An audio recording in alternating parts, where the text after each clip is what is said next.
আমাদের বর্তমান সমাজে এই কে নবী মানে আর কে নবী মানে না, এটা নিয়ে খুব ঠেলাঠেলি আছে যথেষ্ট। এটি নিয়ে যথেষ্ট কারাকারি আছে, কনাকনি আছে, হানাহানি আছে, মারামারি আছে, মারামারি পর্যন্ত আছে। আমি আর আমার দলে নবী মানি, আর তোমরা দলের কেউ নবী মানো না, এই একটা হিংসাত্মক কার্যকলাপ আমাদের বর্তমান সমাজে চালু আছে। কাজেই কে নবী মানে আর কে নবী মানে না, যে তোমার কথায় সাব্যস্ত হবে না, আমার কথায় সাব্যস্ত হবে না। আজ থেকে 1300-1400 বছর আগে সাহাবায়ে কেরাম নবীকে সাথে সাথে জিজ্ঞাসা করেছিলেন, নবী আপনাকে মানে না কারা? নবী জবাবে বলে দিয়েছিলেন, আমার তরিকা মানে যারা, আমাকে মানে তারা, আমার সাথে জান্নাতে যাবে তারা। আমার তরিকা যারা মানে না, তারা আমাকে মানে না, তারা জান্নাতে যাবে না। কান লাকুম ফি রাসূলিল্লাহি উসওয়াতুন হাসানাতুল লিমান কানা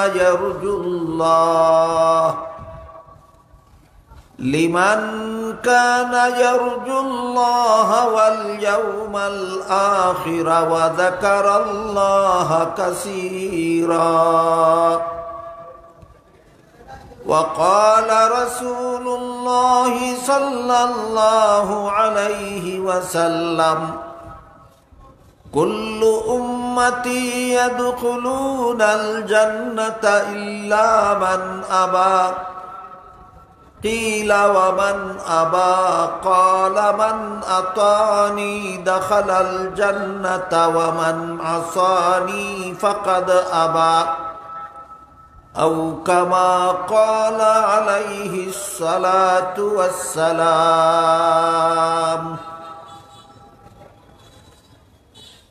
হযরত উলামায়ে কেরাম, মুহতারাম হাজিরিন, এলাকার সর্বস্তরের মুসলমান ভাইয়েরা আমার ও আমার পর্দানিশীন মা ও বোনেরা, আমি আশা করি আপনারা জানেন যে আজকের এই মুবারক সমাবেশের আয়োজন সিরাতুন নবী নামে আয়োজিত। আমি বিভিন্ন অনুষ্ঠানে বিভিন্ন সময় বলেছি, সিরাতুন নবী অর্থ মহানবী মুহাম্মদুর রাসূলুল্লাহর জীবন ইতিহাস। রাসূলের পবিত্র জীবন ইতিহাসকে সিরাতুন নবী বলা হয়। যেভাবে আল্লাহ আমাদের নবীকে সৃষ্টির শ্রেষ্ঠ মর্যাদা দান করেছেন, ঠিক তেমনিভাবে আমাদের নবীর পবিত্র জীবন ইতিহাসকেও সকল মনীষী মহামনীষীর থেকে পবিত্র জীবন ইতিহাস আল্লাহ আমাদের নবীকে দান করেছে। আমাদের নবীর জীবন ইতিহাস এতই মহিমান্বিত, এতই মর্যাদাশালী যে নবীর 63 বছরের জীবন ইতিহাসের যে কোনো কথার আলোচনা করলে নফল বন্দেগীর সওয়াব হয়। নবীর খাওয়া দাওয়ার আলোচনা করলে, নবীর ঘুমানির আলোচনা করলে, নবীর বিয়া শাদীর আলোচনা করলে, নবীর সংসারের আলোচনা করলে, এমনকি নবীর পেশাব পায়খানার আলোচনা করলেও নফল বন্দেগীর সওয়াব হয়। আল্লাহ আমাদের নবীর জিন্দেগিকে এত বড় পবিত্র করেছেন যে তার জীবনের যে কোনো অংশের আলোচনা করা নফল বন্দেগীর সওয়াব। এই 63 বছরের জীবন ইতিহাসকেই সিরাতুন নবী বলা হয়। এর প্রধান 3টা অংশ আছে। সিরাতুন নবী বা নবীর জীবন ইতিহাসের প্রধান 3টা অধ্যায় আছে। প্রথম অধ্যায় 40 বছরের, দ্বিতীয় অধ্যায় 13 বছরের, তৃতীয় অধ্যায় 10 বছরের।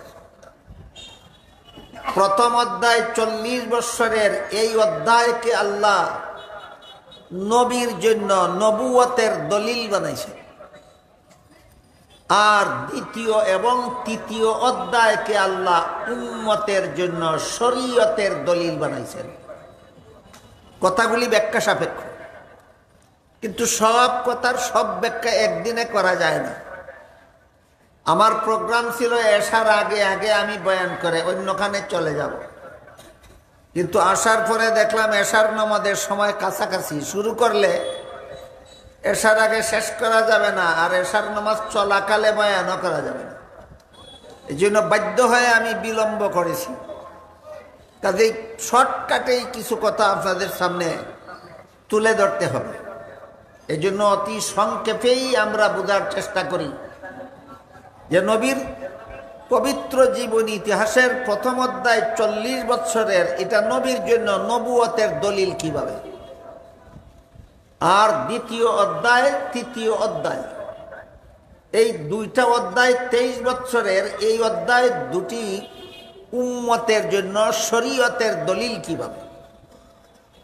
রাসূল করিম সাল্লাল্লাহু আলাইহি ওয়াসাল্লামের জন্ম থেকে একাধারে 40 বছর পর্যন্ত নবীর কাছে আল্লাহ ওহী পাঠাননি, কোনো নির্দেশ নবীর কাছে আসেনি। নবীকে আল্লাহ বলেননি মানুষকে কালেমার দাওয়াত দিন, মানুষকে ইসলামের দাওয়াত দিন, মানুষকে নামাজ রোজা ইবাদত বন্দেগীর দাওয়াত দিন, এমন কোনো নির্দেশই আল্লাহর পক্ষ থেকে নবীর কাছে আসেনি।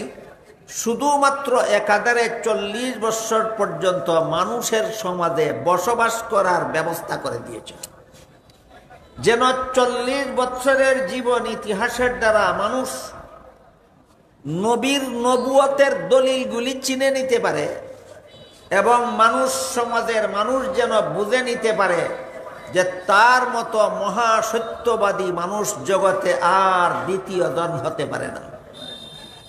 এই জন্য প্রথম অধ্যায়ের 40 বছরের ভিতরে সমাজের সর্বলোক, কুরাইশ বংশের সমস্ত মূর্তি পূজারী এবং মূর্তি পূজারীর নেতারা পর্যন্ত রাসূলকে আল আমিন উপাধিতে ভূষিত করেছে।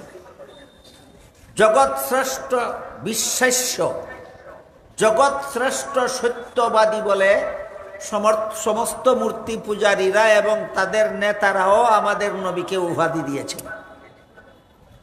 এই জন্যই আল্লাহ এই বয়সে শুধু সমাজের মানুষকে নবীকে চিনার সুযোগ দিয়েছেন।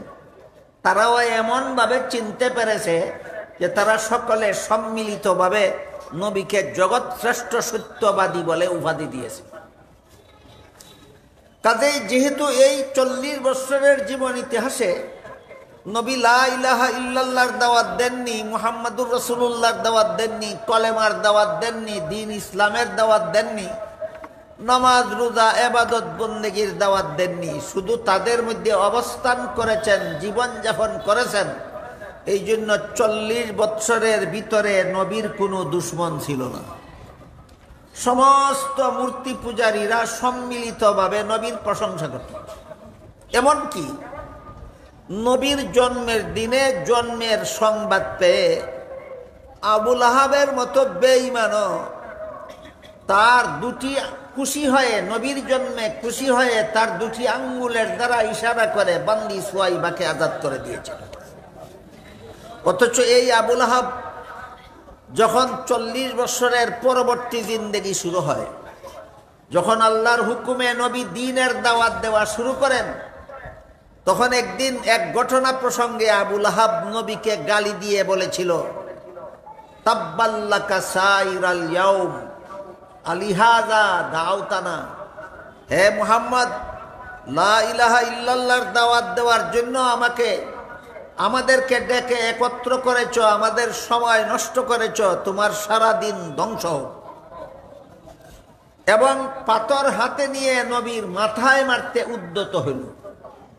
ঘটনা বুঝে থাকলে বলুন, 40 বছর পর্যন্ত আবুল আহাব, আবু জাহাল নামের বেঈমানেরা নবীর উপর হামলা করেছিল না দ্বীনের দাওয়াত শুরু হওয়ার পরে? দ্বীনের দাওয়াত শুরু হওয়ার পরে। এটা নবীর ওয়ারিসদের একটা উত্তরাধিকার।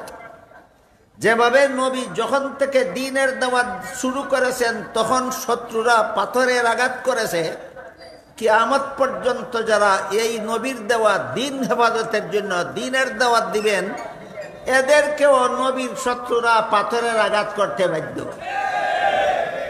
এজন্য হাদিস শরীফে রাসূল করিম সাল্লাল্লাহু আলাইহি ওয়াসাল্লাম বলেন, আসাদ্দুন নাসি বালা আনিল আম্বিয়া সুম্মাল আমসাল ফাল আমসাল।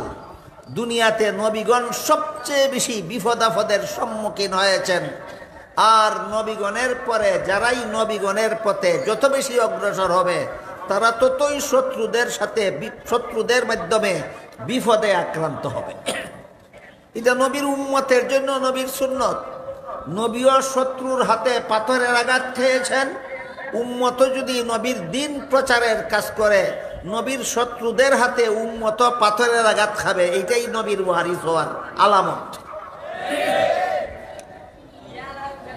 এই আবু লাহাব যিনি যে নবীর জন্মের দিন খুশি হয়ে বান্দি আজাদ করে দিয়েছিল, সে যখন নবী দ্বীনের দাওয়াত দেওয়া শুরু করলেন, পাথর হাতে নিয়ে নবীর মাথায় মারতে উদ্যত হল আর বলতে লাগলো, তাব্বাল্লাকা সাইরাল ইয়াউম আলিহাযা দাউতানা।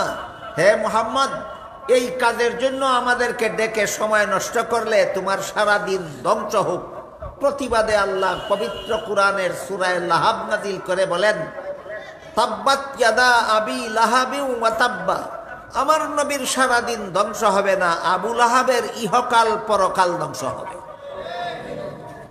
মা আগনা আনহু মালুহু ওয়া মা কাসাব। আবু লাহাবকে ধ্বংসের হাত থেকে তার সম্পদ এবং সন্তান কেউই রক্ষা করতে পারবে না। সায়াসলা নারান যাতা লাহাব। আবু লাহাবকে জাহান্নামের শিখাময় আগুন দিয়ে জ্বালিয়ে চিরকাল শাস্তি দেওয়া হবে। তাহলে নবীর সাথে আবু লাহাবের বিরোধ ছিল জন্মের দিন না 40 বছর পর? 40 বছরের ভিতরে বিরোধ সৃষ্টি হইল না কেন?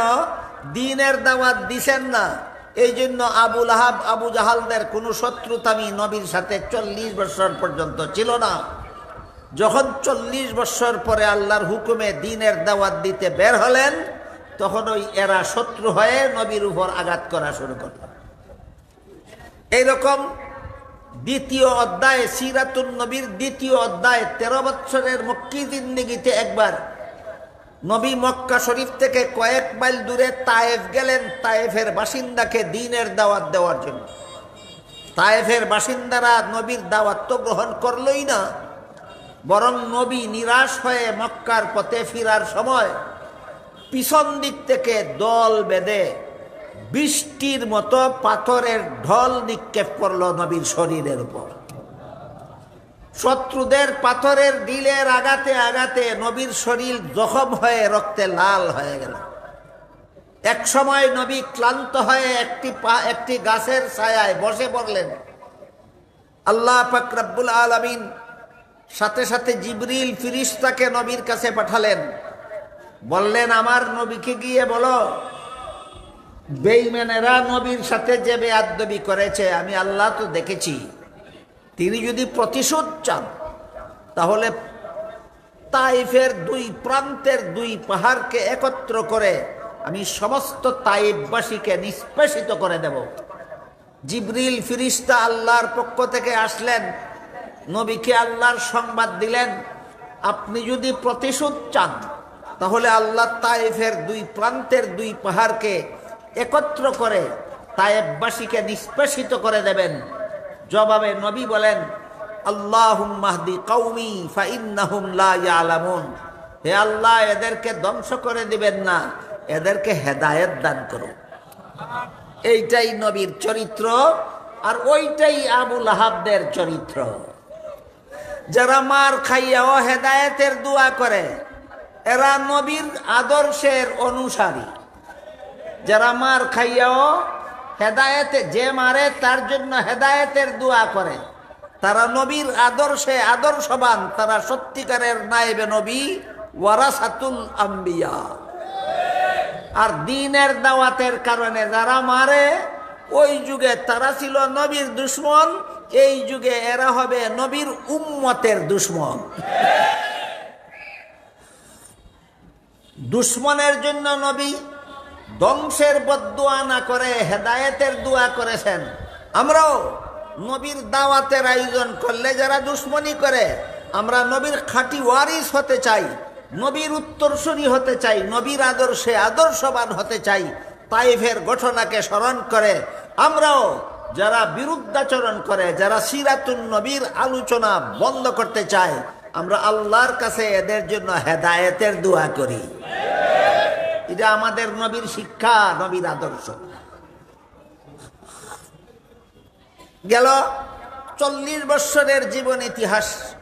এই জীবন ইতিহাসের ভিতরে কেউ নবীর দুশ্মন ছিল না, বিরুদ্ধাচরণকারী ছিল না, কেউ আঘাতকারী ছিল না। সবাই নবীর গুণ গাইত, সবাই নবীর প্রশংসা করত।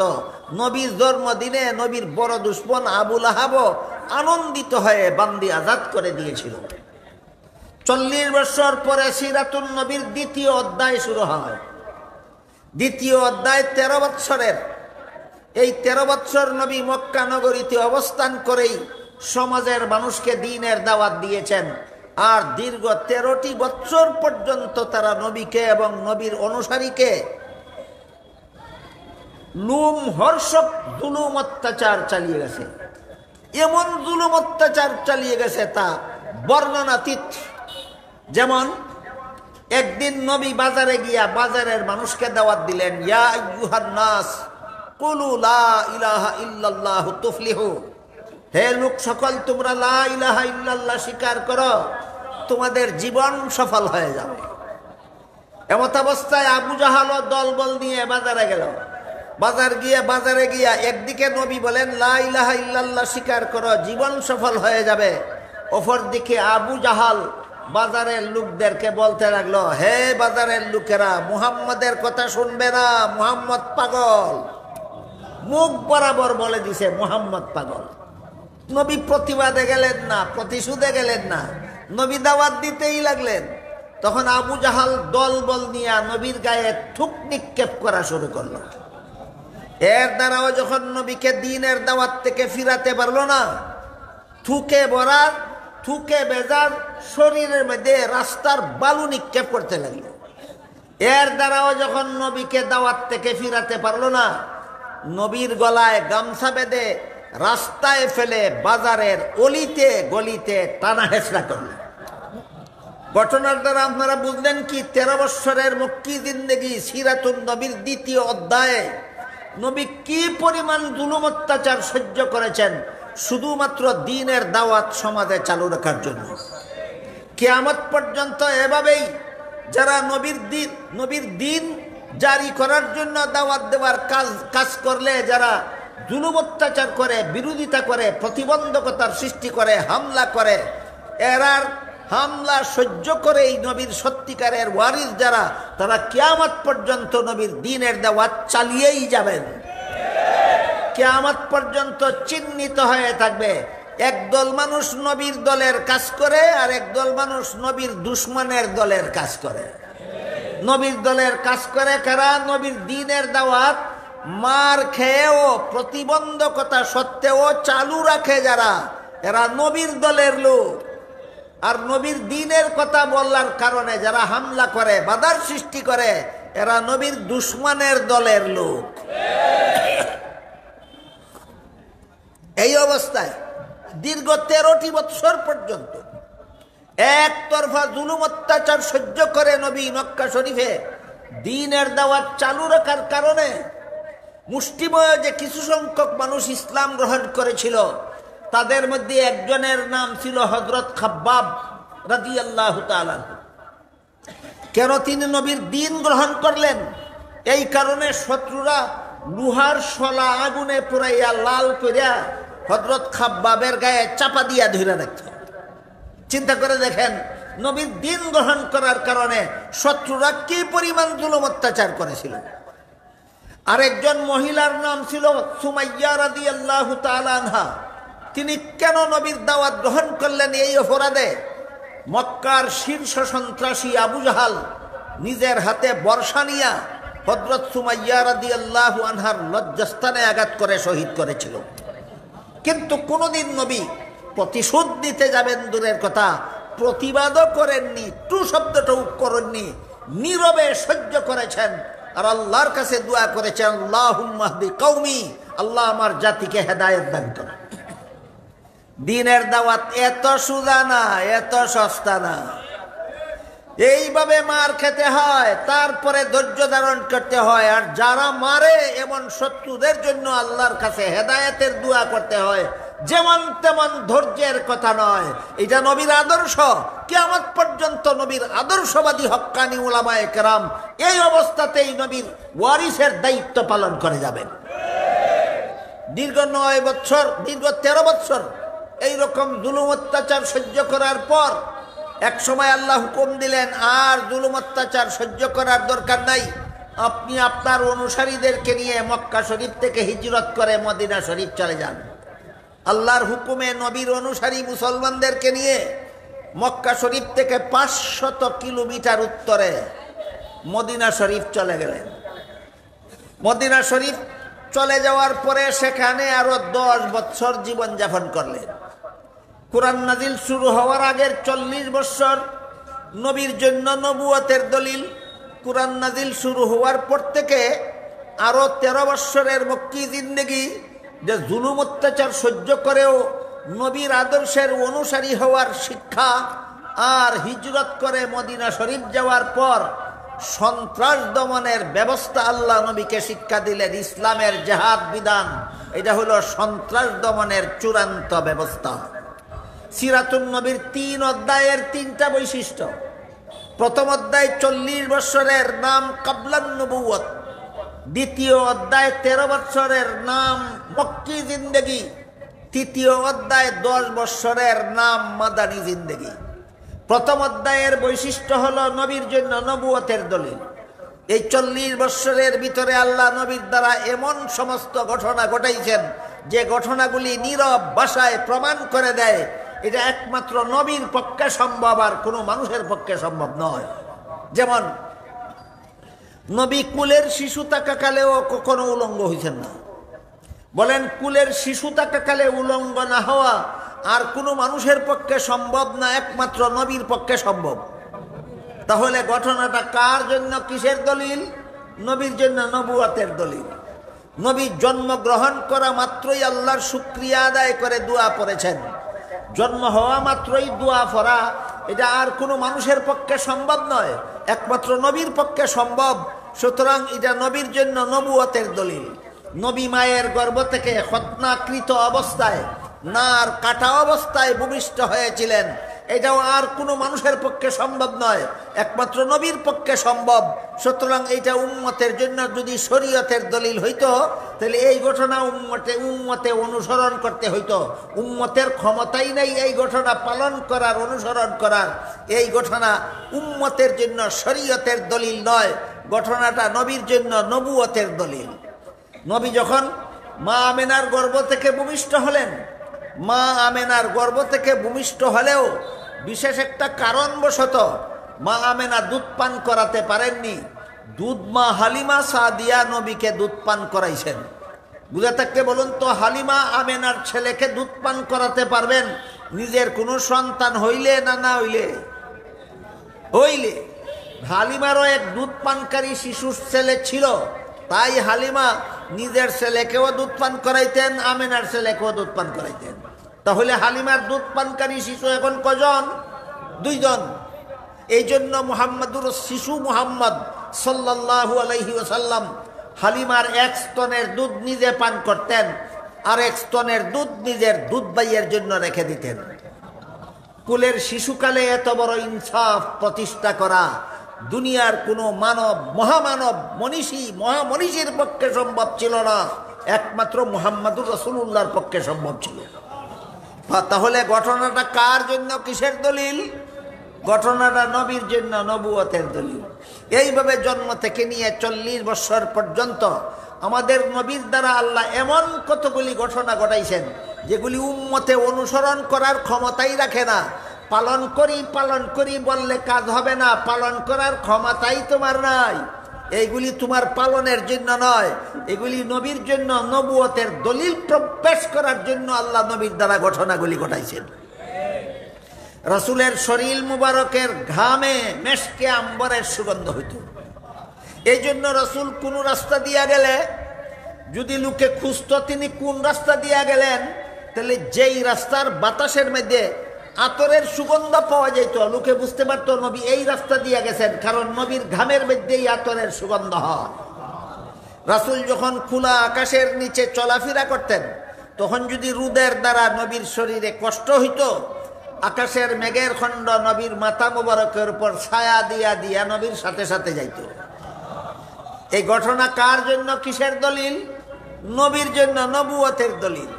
নবী যখন খোলা আকাশের নিচে কোথাও কোথাও বসা থাকতেন, তখন যদি রোদের কারণে নবীর শরীরে কষ্ট হইত, তাহলে আশপাশের গাছের ডালপালা লতা পাতা নুইয়া নবীর মাথা মুবারকের উপর ছায়া দিয়া দাঁড়াইয়া থাকত। বলেন ঘটনা কার জন্য, কিসের দলিল? ঘটনা নবীর জন্য, নবুয়তের দলিল। নবীর পেশাবে সুগন্ধ হইত, পায়খানায় সুগন্ধ হইত। এই জন্য পেশাব করা মাত্রই, পায়খানা করা মাত্রই জমিন নবীর পেশাব পায়খানা খাইয়া ফেলত।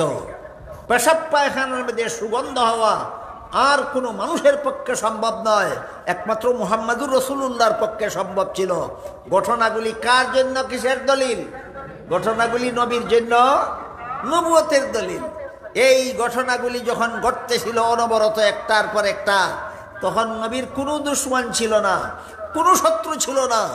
যখন নবী 13 বৎসরের মক্কি জিন্দেগীর সূচনাকাল থেকে দ্বীনের দাওয়াত দেওয়া শুরু করলেন, তখন থেকে দুশ্মনেরা দুশ্মনী শুরু করলো। এতদিন দুশ্মনী করে না কেন? এখন এতদিন নবীর তরিকা মানার কোনো প্রশ্ন ছিল না, শুধু নবীর গুণ গাইলেই হইতো। এখন দুশ্মনী করে কেন? এখন শুধু মুখের দ্বারা নবীর গুণ গাইলে চলে না, এখন নবীর তরিকা পালন করতে হয়। এই জন্য এতদিনের বন্ধুরা এখন থেকে শত্রুতে পরিণত হইল। কাজেই আমরাও যদি এমন হই যে নবীর গুণ যারা গায় এদেরকে খুব ভালো পাই, আর নবীর তরিকার কথা যারা বলে তাদের বিরুদ্ধে বিদ্রোহ শুরু করি, বিরুদ্ধাচরণ শুরু করি, প্রতিবন্ধকতা শুরু করি, এটা মুমিন মুসলমানের চরিত্র নয়, যে আবুল আহাব আবু জাহালদের চরিত্র। তাইলে তাদের মধ্যে আর আমার চরিত্রের মধ্যে ব্যবধান হইল কি? তাদের চরিত্রে আর আমার চরিত্রে ব্যবধান থাকতে হবে।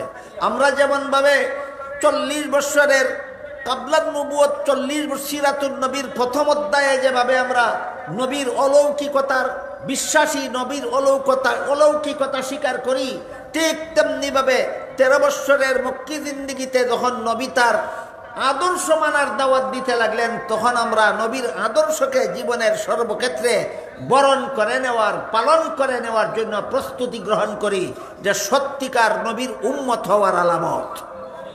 তাই আল্লাহ পবিত্র কোরআনে বলেন, লাকাদ কানা লাকুম ফি রাসূলিল্লাহি উসওয়াতুন হাসানাহ লিমান কানা ইয়ারজুল্লাহ ওয়াল ইয়াউমাল আখিরা ওয়া যাকারাল্লাহা কাসীরা।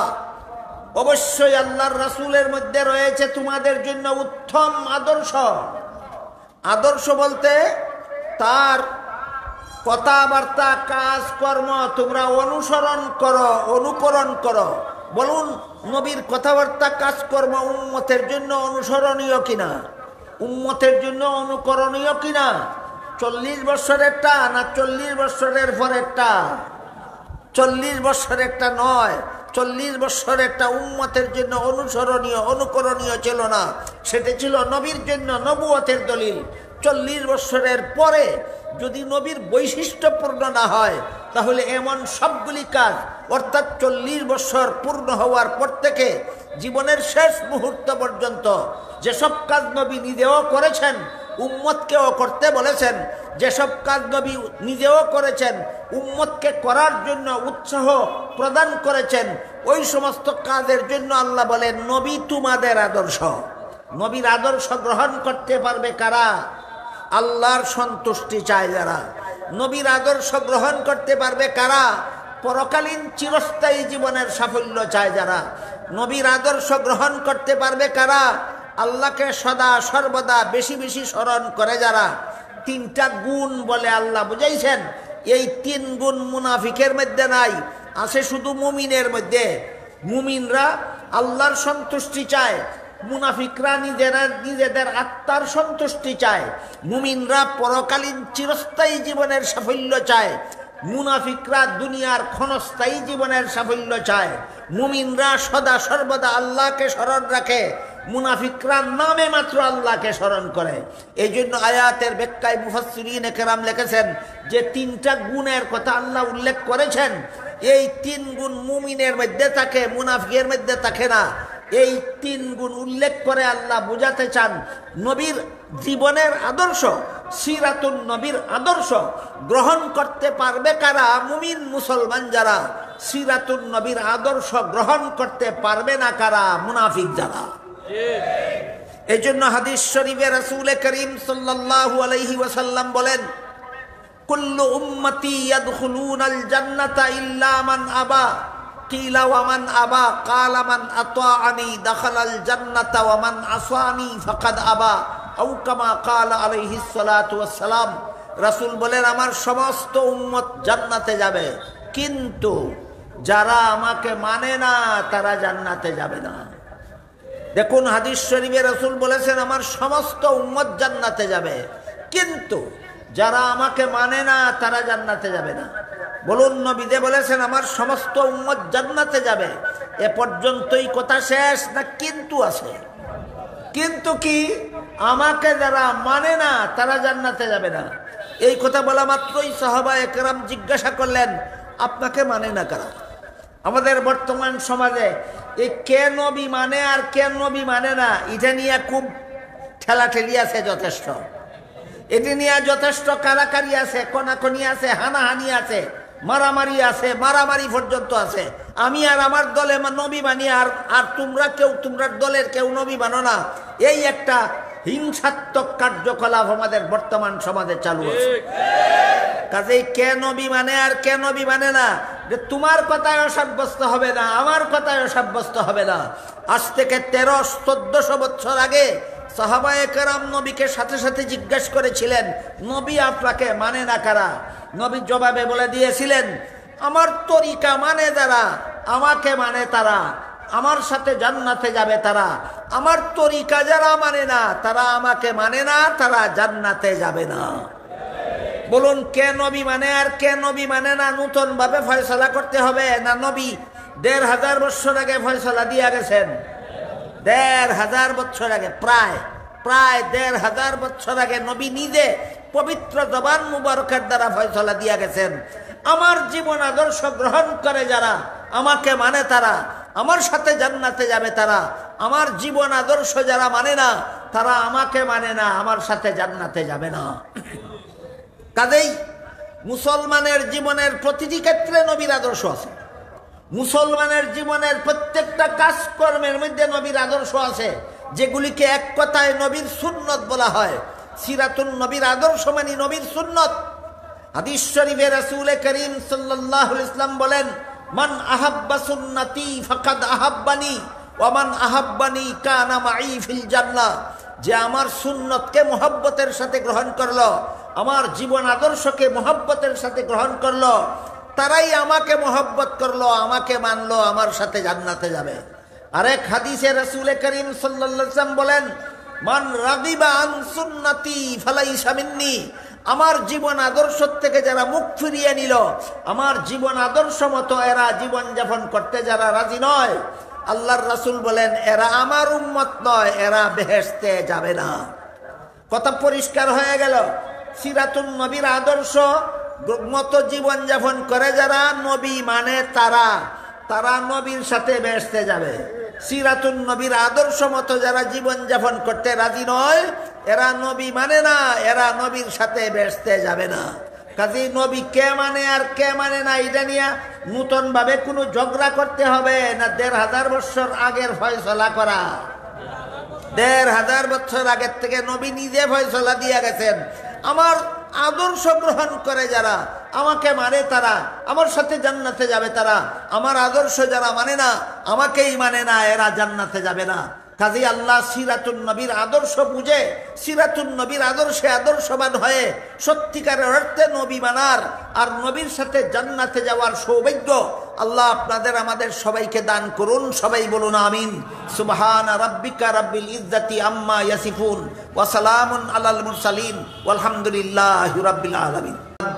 وعلى آله وأصحابه وبارك وسلم كما تحب وترضى عدد ما تحب وترضى الحمد لله الذي هدانا لهذا وما كنا لنهتدي لولا أن هدانا الله ربنا ظلمنا أنفسنا وإن لم تغفر لنا وترحمنا لنكونن من الخاسرين ربنا آتنا في الدنيا حسنة وفي الآخرة حسنة وقنا عذاب النار ইয়া আল্লাহ এই মুবারক সম্মেলন সিরাতুন নবী সম্মেলন রে কবুল আর মঞ্জুর করো। ইয়া আল্লাহ এই সম্মেলনের উসিলায় আমাদের জিন্দেগান রে হেদায়েত করো, সমস্ত মুমিন মুসলমান মুর্দেগান রে নাজাত দান করো। ইয়া আল্লাহ আমার কাছে যারা যত রকমের দোয়ার দরখাস্ত করছেন প্রত্যেকের নেক দোয়ারে কবুল মঞ্জুর করো। ইয়া আল্লাহ যারা যত আশা নিয়ে হাত উড়াইছি প্রত্যেকের নেক বাসনারে কবুল আর মঞ্জুর করো। ইয়া আল্লাহ বৃষ্টির অভাবে মানুষের কষ্ট হইতেছে, ফসল নষ্ট হইতেছে, ইয়া আল্লাহ রহমতের বৃষ্টি দিয়া ইয়া আল্লাহ আমাদের ফসল রক্ষা করো, মানুষের কষ্ট দূর করে দাও। ইয়া আল্লাহ শিলা বৃষ্টি আর বিভিন্ন বান তুফান থেকে এই আসন্ন বৈশাখী ফসলকে তুমি হেফাজত করো। ইয়া আল্লাহ যে সমস্ত উলামায়ে কেরাম বুজুর্গানে দ্বীন মুমিন মুসলমান দুনিয়ার থেকে বিদায় হইয়া গেছেন তাদের কবরকে জান্নাতের বাগান বানাইয়া দাও, জান্নাতুল ফিরদাউসে তাদের ঠিকানা করে দাও। আর যে সমস্ত উলামায়ে কেরাম বুজুর্গানে দ্বীন মুমিন মুসলমান এখনো বাচ্চা আছেন তাদের সবাইকে হায়াতে তয়্যিবা দান করে দাও। ইয়া আল্লাহ সিরাতুন নবীর আদর্শে আমাদেরকে আদর্শবান হওয়ার তৌফিক দান করো। ইয়া আল্লাহ যারা সিরাতুন নবী বুঝে না, সিরাতুন নবীর দুশ্মনী করে, ইয়া আল্লাহ সিরাতুন নবী করতে বাধা দেয়, ইয়া আল্লাহ তাদেরকে তুমি হেদায়েত দান করো। ইয়া আল্লাহ তারে বুঝ দান করো। ইয়া আল্লাহ তাদেরকে বুঝার তৌফিক দান করো। ইয়া আল্লাহ তাদেরকেও সিরাতুন নবীর আদর্শে আদর্শবান হওয়ার তৌফিক দান করো।